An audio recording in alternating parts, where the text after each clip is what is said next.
आपकी वफा हमेशा मुझ पर उधार रहेगी। मेरी जिंदगी आपकी मुस्कुराहट पर निसार रहेगी। दिया है आपने इतना प्यार मुझे कि मरकर भी मेरी जिंदगी आपकी कर्जदार रहेगी।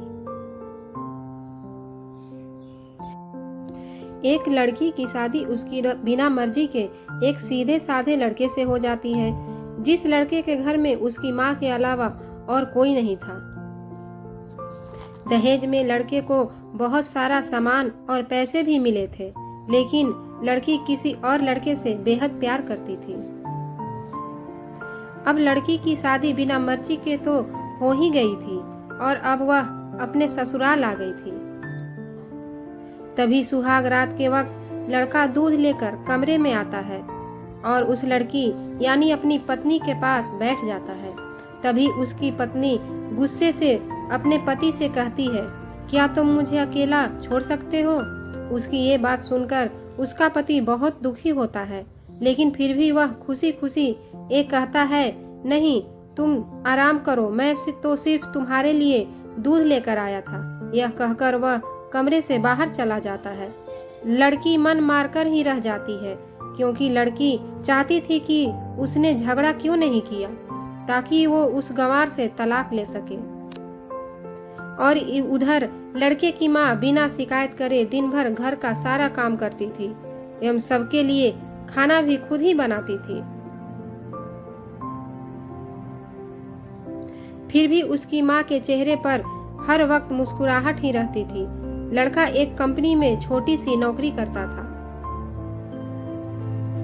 वह बेहद ही ईमानदार और मेहनती था। सुबह अपने काम पर जाता और शाम को थका हारा घर आ जाता, मगर उसकी पत्नी उसे एक गिलास पानी भी नहीं पूछती थी।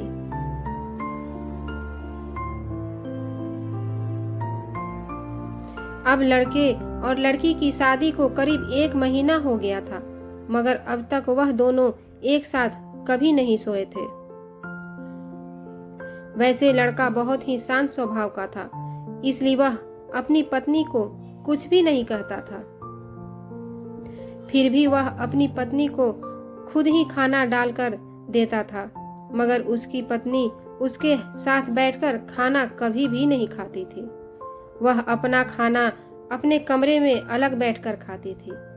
लड़की को दहेज में एक स्कूटी भी मिली थी। लड़का जैसे ही अपने काम पर निकल जाता, उसके आधे घंटे के बाद ही लड़की भी अपनी स्कूटी लेकर अपने बॉयफ्रेंड से मिलने चली जाती थी। एक दिन लड़के की काम की छुट्टी थी और वह घर पर ही था, तो लड़की ने अच्छे भले खाने को भी गंदा कह के अपनी सासू माँ को उल्टा सीधा कहकर खाने को बाहर फेंक देती है। ये सब देखकर लड़के को बहुत गुस्सा आता है और वह गुस्से गुस्से में अपनी पत्नी पर हाथ उठा देता है, मगर उसकी माँ फिर भी अपने बेटे को ही डांटती है। इधर लड़की को झगड़े का एक बहाना ही चाहिए था, जो उसे मिल गया था। तभी वो बिना बोले अपनी स्कूटी लेकर अपने बॉयफ्रेंड के पास चली जाती है और अपने बॉयफ्रेंड के पास जाकर कहती है कि अब एक पल भी मुझे उस गंवार के साथ नहीं रहना। आज उस गंवार ने मुझ पर हाथ उठाकर अच्छा नहीं किया। तभी उसका बॉयफ्रेंड कहता है, अरे तुमसे तो मैं कब से कहता हूँ कि तुम भाग चलो मेरे साथ कहीं दूर, मगर तुम हो कि आजकल पे ही लगी हो।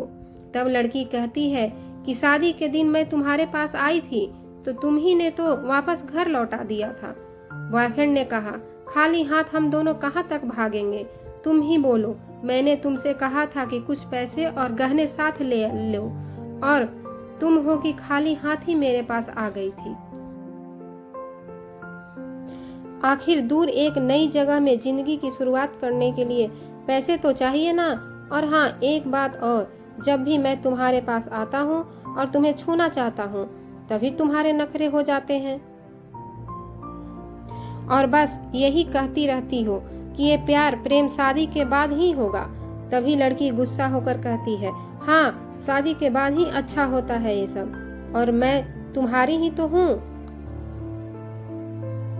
मैं आज भी एक कुंवारी लड़की हूँ और शादी करके भी आज तक उस गंवार के साथ एक रात भी नहीं सोई मैं, क्योंकि मैंने तुमसे ही प्यार किया है।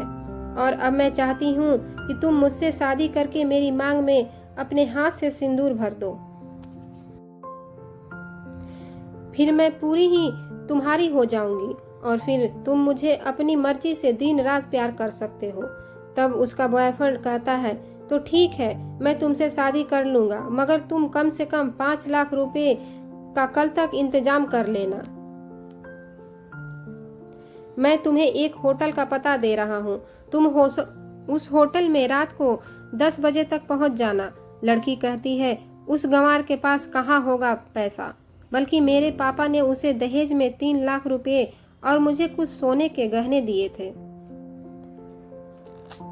गहने तो मेरे पास हैं, मगर सारे पैसे उस गंवार ने अलमारी में लॉक कर रखे हैं। मगर मैं जैसे तैसे अलमारी की चाबी लेकर सारे पैसा निकालकर तुम्हारे पास हमेशा के लिए आ जाऊंगी। यह कहकर वह लड़की अपने ससुराल पहुंचती है।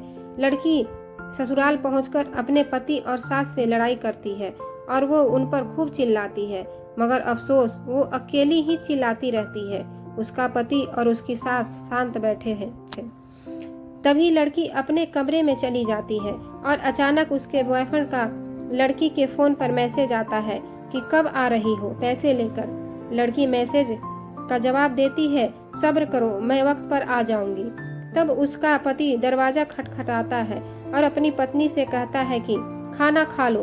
तभी पत्नी कहती है, मैं खाना तभी खाऊंगी, पहले मुझे अलमारी की चाबी दे दो। पति दरवाजे के नीचे से चाबी निकाल कर दे देता है, यह लो, अपना काम करके खाना खा लेना, क्योंकि अभी तक मैंने और माँ ने भी खाना नहीं खाया है। माँ ने कहा है हम आज साथ बैठकर खाना खाएंगे। लड़की कहती है, माँ और तुम खाना खा लो, मैं बाहर से खाना खा कर आई हूँ। यह सुनकर लड़का चला जाता है। तभी लड़की जल्दी से चाबी को उठाकर अलमारी खोलती है। अलमारी खोलकर वह उसमें क्या देखती है कि उसमें दहेज के पूरे पैसे 3 लाख और सारे गहने तो रखे ही थे, बल्कि उसमें एक डायरी भी रखी हुई थी। वो उसे खोलकर पढ़ती है तो उसे उसमें लिखा था, प्रिय पत्नी, मुझे और तुम्हारे पिताजी को पता है कि तुम किसी और लड़के से बेहद प्यार करती हो, मगर तुम्हारे पिताजी ने पता लगाया है कि जिससे तुम प्यार करती हो उसकी पहले भी एक बार शादी हो चुकी है और वह लड़का बहुत सी लड़कियों को धोखा भी दे चुका है।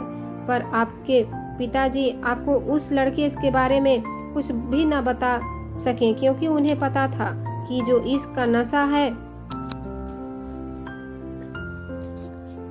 वह हमेशा अपनों को गैर और गैरों को अपना बना देता है।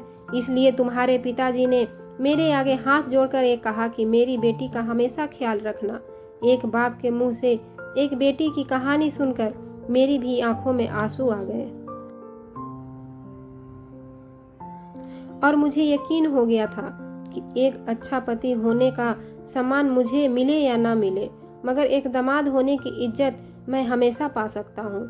और मुझे दहेज में मिले सारे पैसे और सोने के गहने मैंने तुम्हारी अलमारी में रख दिए हैं, क्योंकि दहेज के नाम से मुझे नफरत हो चुकी थी। इस दहेज के ही कारण मैंने अपनी बहन और पिता को खोया था। मेरे पिता के अंतिम शब्द भी यही थे कि किसी बेटी के बाप से कभी 1 रुपया भी दहेज ना लेना। और उस डायरी में यह भी लिखा था कि तुम मुझसे आजाद हो और तुम कहीं भी जा सकती हो। डायरी के बीच के पन्नों में तलाक के पेपर रखे थे, जहां मैंने पहले ही साइन कर दिए हैं। जब तुम्हें लगे कि अब इस गंवार के साथ नहीं रहना, तब तुम भी इस तलाक के पेपर पर साइन करके अपने सारे पैसे और जेवर लेकर जा सकती हो। लड़की डायरी पढ़कर हैरान थी और परेशान भी थी। ना चाहते हुए भी उसके गंवार पति के शब्दों ने उसके दिल को छू लिया था। अब वो न चाहते हुए भी गंवार पति के अनदेखे प्यार को वह महसूस करने लगी थी। वह फूट फूट कर रोने लगी। डायरी में आगे लिखा था कि मैंने तुम्हें इसलिए मारा क्योंकि आपने माँ को गाली दी, और जो बेटा खुद के आगे अपनी माँ की बेइज्जती होते सहन कर ले, फिर वह बेटा कैसा। इसलिए मुझे माफ़ कर देना, क्योंकि मेरे लिए माँ का दर्जा सबसे बड़ा है और आपको मैं दुल्हन बनाकर अपना हमसफ़र बनाने लाया था। आपसे ज़बरदस्ती करने नहीं, आपको मुझसे प्यार हो ना हो, लेकिन मैं अंत तक सिर्फ आपसे ही प्रेम करता रहूँगा। अब फैसला तुम्हारे ही हाथों में है। अब लड़की दुल्हन बन चुकी थी और उसकी आंखों से आंसू बह रहे थे।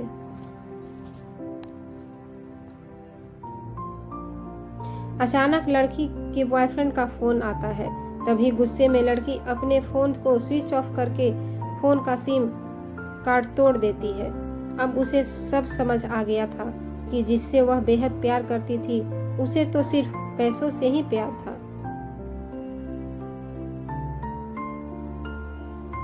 और सच्चा प्यार करने वाला तो मेरा पति ही था, जिसने सिर्फ मेरे पापा की इज्जत रखने के लिए ही उससे शादी कर ली। और उसे मेरा एक बॉयफ्रेंड है पता होने के बाद भी मुझसे इतना प्यार किया। मैं अपने पति का प्यार क्यों नहीं समझ पाई। यह सब सोचकर वह रोती रही। फिर उसने रोते हुए अलमारी का सारा सामान जैसा था वैसे ही रखकर ना जाने कब सो गई। अगले दिन उसकी पत्नी सुबह देर से जगी, तब तक उसका पति ऑफिस जा चुका था। तभी पहले नहा धोकर उसने साड़ी पहनी, फिर लंबा सा अपनी मांग में सिंदूर लगाया, जबकि पहले एक बिंदी जैसी साइड पर सिंदूर लगाती थी ताकि कोई लड़का ध्यान ना दे और किसी को ये पता ना चल जाए कि वह एक शादीशुदा है। मगर आज तो 10 किलोमीटर से भी दिखाई दे ऐसी लंबी और गाढ़ी सिंदूर लगाई थी।